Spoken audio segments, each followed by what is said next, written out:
దేవుని పరిశుద్ధ నామమునకు మహిమ కలుగునుగాక. ప్రియులారా, ప్రభునామన మీ అందరికీ వందనములు. దేవుని వాక్యము ధ్యానిందాము. కీర్తన గ్రంథం 103వ అధ్యాయము 1వ వచనము నుండి. నా ప్రాణమా యెహోవాను సన్నుతించుము, నా అంతరంగమునున్న సమస్తమాయన పరిశుద్ధ నామమును సన్నుతించుము. నా ప్రాణమా యెహోవాను సన్నుతించుము, ఆయన చేసిన ఉపకారములలో దేనిని మరువకము. ప్రియమైన దేవుని బిడ్డలారా, ఈ ఉదయకాల సమయంలో పరిశుద్ధాత్మ దేవుడు మనందరితో మాట్లాడుచున్నారు. నాటి కాలములో దావీదు మహారాజు ఎంతో ప్రాణాపాయములో ఆయన ప్రయాణము చేశారు. సౌలు తరుముతున్నప్పుడు శిక్లగు అరణ్యాల మధ్య తన జీవితం ఎంతో భయంకరంగా నడిచింది. అటువంటి భయంకరమైన పరిస్థితిలో ఏ మనుషుని సహాయమైన కోరలేదు, కానీ దేవుని సహాయం అడిగాడు.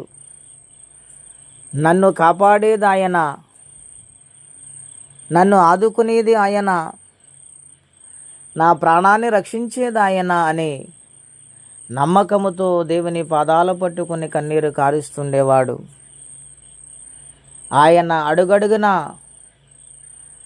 అపాయము, కీడు వెంబడిస్తూ ఉండగా దేవుని సహాయము ద్వారా ముందుకు నడుస్తూ దేవునికి కృతజ్ఞతాస్తుతులు చెల్లిస్తూ ఉండేవాడు.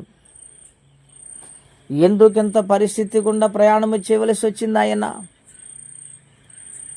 అంటే, ప్రియులారా, ఇశ్రాయేలు రాజ్యములో ఫిలిష్తీయులు మీద పడుతూ గొలియాతుని వారి పంపినప్పుడు ఇశ్రాయేలు సైన్యము భయపడుతూ ఉండేది. ఆ లోయలో దావీదు వెళ్ళి దేవుని యొక్క నామం పేరట ఆ యొక్క ఫిలిష్తీయుడైన గొలియాతుని సంహరించాడు గనుక రాజుకి 1000 స్తోత్రాలు, దావీదుకు 10,000 స్తోత్రాలు అని స్త్రీలు తంబురులతో, నాట్యముతో, జయోత్సాహముతో ఎదుర్కొనుచు ఉండగా సౌలు ఆ మాటలు వినసంపుగా లేకుండా, నాకంటే ఆ వ్యక్తిని ఎందుకు మీరు పొగుడుతున్నారని మనసులో అసూయ, ద్వేషముతో రగిలిపోయాడు.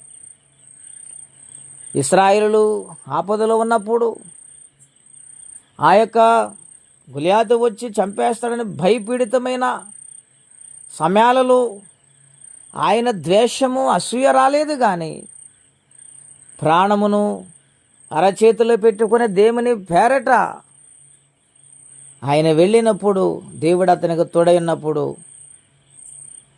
దేవుని కార్యము జరిగినప్పుడు అతనిని ఘనపరచాలి, కానీ నాకంటే ఎక్కువగా అతను ఎందుకు పొగుడుతూ ఉన్నారని చంపేయాలని ఆలోచించాడు దావీదుని. ఎంత దుర్మార్గం అండి! ఈ ఉదయకాల సమయంలో దేవుని బిడ్డలారా, వాక్యములు వ్రాయబడింది, ఒకరి ఎడల ఒకడు యోగ్యునిగా ఎంచుకోవాలని. ఈనాటి దినాల్లో అటువంటి పరిస్థితులు ఉన్నాయా?